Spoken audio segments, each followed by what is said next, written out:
Hello everyone, स्वागत है आपका मेरे चैनल शमा फंडामेंटल में।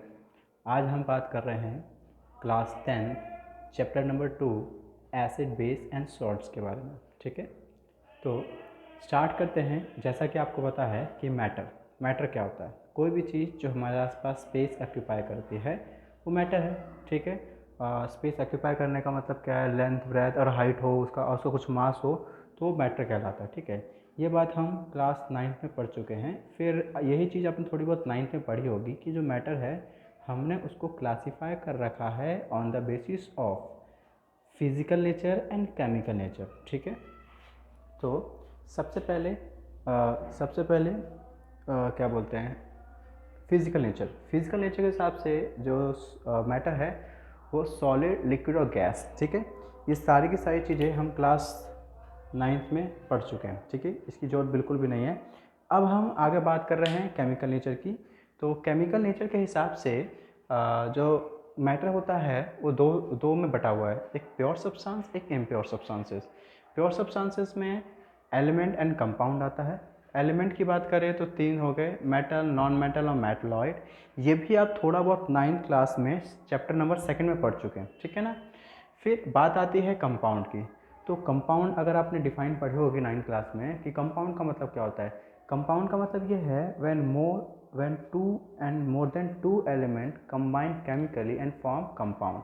जब दो या दो से ज़्यादा एलिमेंट केमिकली मिलते हैं तो वो कंपाउंड बनाते हैं।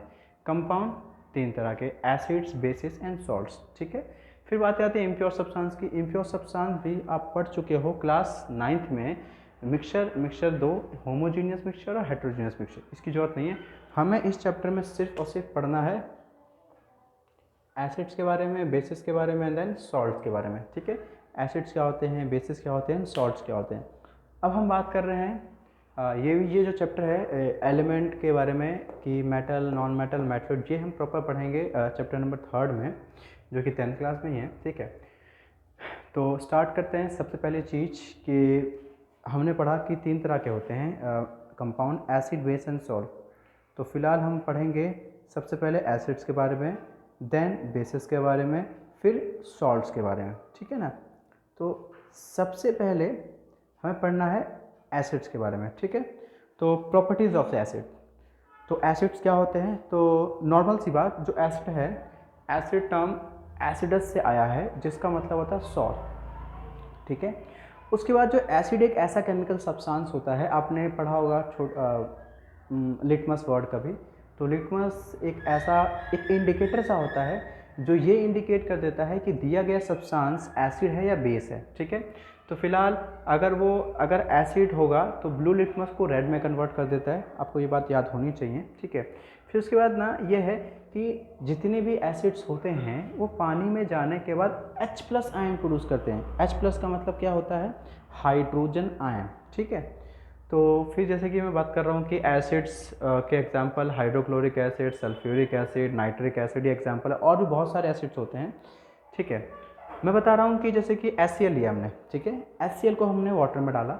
जब मैं HCl को वाटर में डालता हूँ, वाटर में डालने के बाद वो H+ प्रोड्यूस करता है, जैसा ऊपर बताया गया कि H+ प्रोड्यूस करता है। ठीक है, देखो जो H+ होता है वो H+ नेचर में अनस्टेबल होता है। जो H+ है नेचर में अनस्टेबल होता है, क्योंकि आप अगर H+ की बात करोगे, H+, देखो जनरली H का एटॉमिक नंबर 1 होता है, इसके पास 1 इलेक्ट्रॉन है।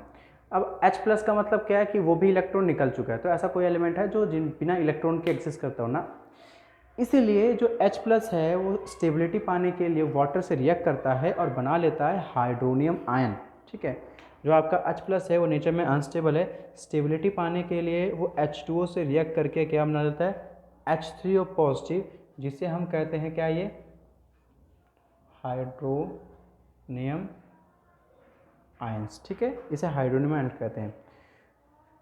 ओके, तो याद रखना कि जो एसिड होता है वो पानी में जाने के बाद, एक्वा सॉल्यूशन में जाने के बाद वो H+ प्रोड्यूस करता है। जो H+ होते हैं नेचर में अनस्टेबल होता है।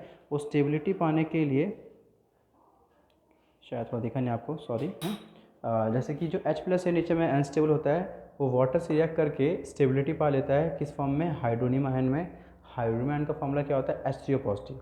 ठीक है, अब हमने एसिड को क्लासीफाई कर रखा है कि जो एसिड्स होते हैं, एक स्ट्रॉन्ग एसिड होता है, एक वीक एसिड होता है, एक डाइल्यूटेड एसिड होता है, एक कॉन्सनट्रेटेड होता है। तो सबसे पहले स्ट्रॉन्ग एसिड क्या होता है? तो स्ट्रॉन्ग एसिड ये वो एसिड होते हैं जो वाटर में जाने के बाद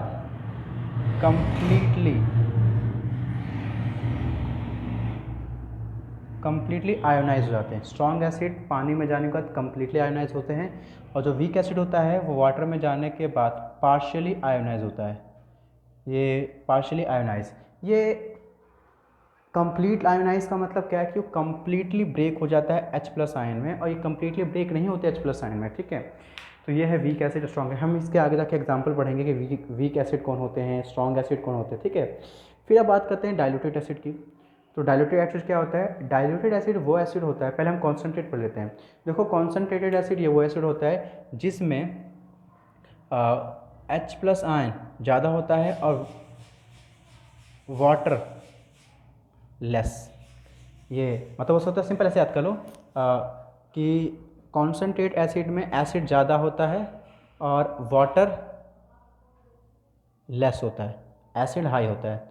अगर वीक एसिड की बात है, वीक एसिड से अपोजिट होता है। वीक एसिड में क्या होता है? वाटर का अमाउंट हाई होगा प्लस एसिड का अमाउंट लो होगा, वो होता है वीक एसिड, ठीक है।